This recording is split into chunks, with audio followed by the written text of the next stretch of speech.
Le Père Noël déménage de Christelle Valla et Monica Bob. Accoudé à la fenêtre, le Père Noël soupire en regardant les flocons tourbillonnant dans le vent. De la neige, encore de la neige, toujours de la neige. C'est lassant tout ce blanc. Il se laisse tomber dans son vieux fauteuil. J'en ai assez, ça suffit, je déménage. Il se lève d'un bond et attrape le journal. Il ouvre à la page des petites annonces et ses lunettes sur le nez, il commence à chercher. Loup superbe château en Écosse, tranquillité assurée, voisin très discret, voire transparent, loyer modéré. Voilà qui me semble parfait, se dit-il en entourant en rouge cette petite annonce. Le Père Noël sifflote sur le chemin qui mène à ses rennes dans l'écurie. Fringant trépigne déjà dans son box. Éclair tape des sabots, tonnerre rue. Cette sortie inattendue les enchante tous. Il y a trop longtemps qu'ils n'ont pas mis le nez dehors. Lorsque les rennes sont attelées, le Père Noël donne le départ. L'attelage démarre en trombe. Le Père Noël s'accroche, il a bien failli tomber à la renverse. Le traîneau s'élance, file comme l'éclair et disparaît à l'horizon. Le Père Noël consulte la carte.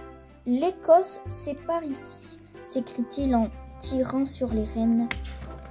Le traîneau vire de bord et fonce vers les plaines écossaises.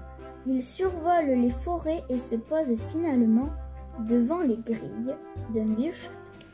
Par ma barbe blanche, cet endroit n'est pas trié. Un drôle de petit bonhomme flottant dans les airs se présente à lui. Mac Arthur, pour vous servir. La visite, c'est par ici. Le Père Noël hésite à le suivre. Allons, pressons, lui dit Marc Arthur. Le Père Noël hausse les épaules et pénètre dans le château. Il traverse des longs couloirs sombres seulement éclairés par quelques chandeliers, ouvre de vieilles portes vermoulues et grinçantes. Non merci, conclut le Père Noël. Ça ne fera pas l'affaire. Trop lugubre, trop humide. Vexé, Mac Arthur disparaît à travers un mur. Le Père Noël rejoint son traîneau et reprend son journal.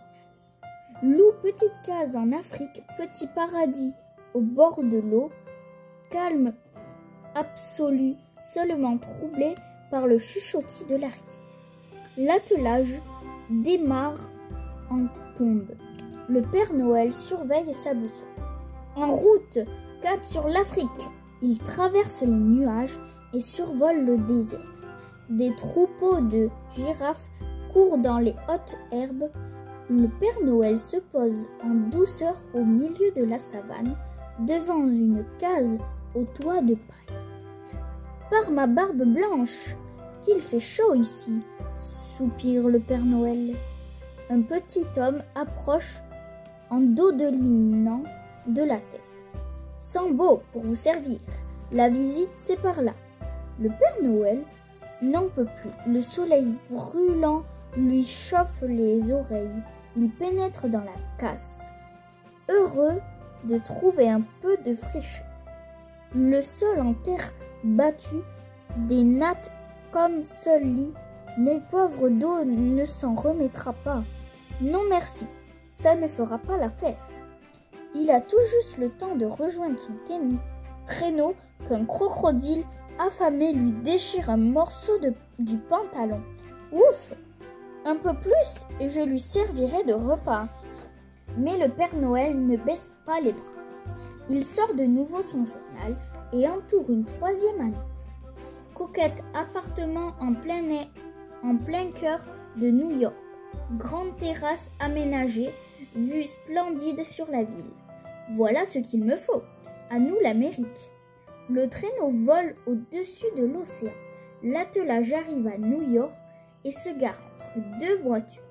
Par ma barbe blanche, ça ne sent pas très bon par ici. Tut! Un bus a bien failli l'écraser. Un grand bonhomme en costume noir approche. Mr. Weston, pour vous servir. La visite, c'est par ici. Le Père Noël s'engouffre dans l'immeuble et monte dans l'ascenseur. 23e étage. Ding! La porte s'ouvre. Debout sur la terrasse, il a le vertige en regardant en bas. Non merci, ça ne fera pas l'affaire. Trop haut, trop bruyant. Épuisé par cette journée de voyage, il remonte dans l'attelage. Direction le pôle Nord. Les rennes s'élancent, le traîneau file vers le nord. Au premier flocon, le Père Noël sourit.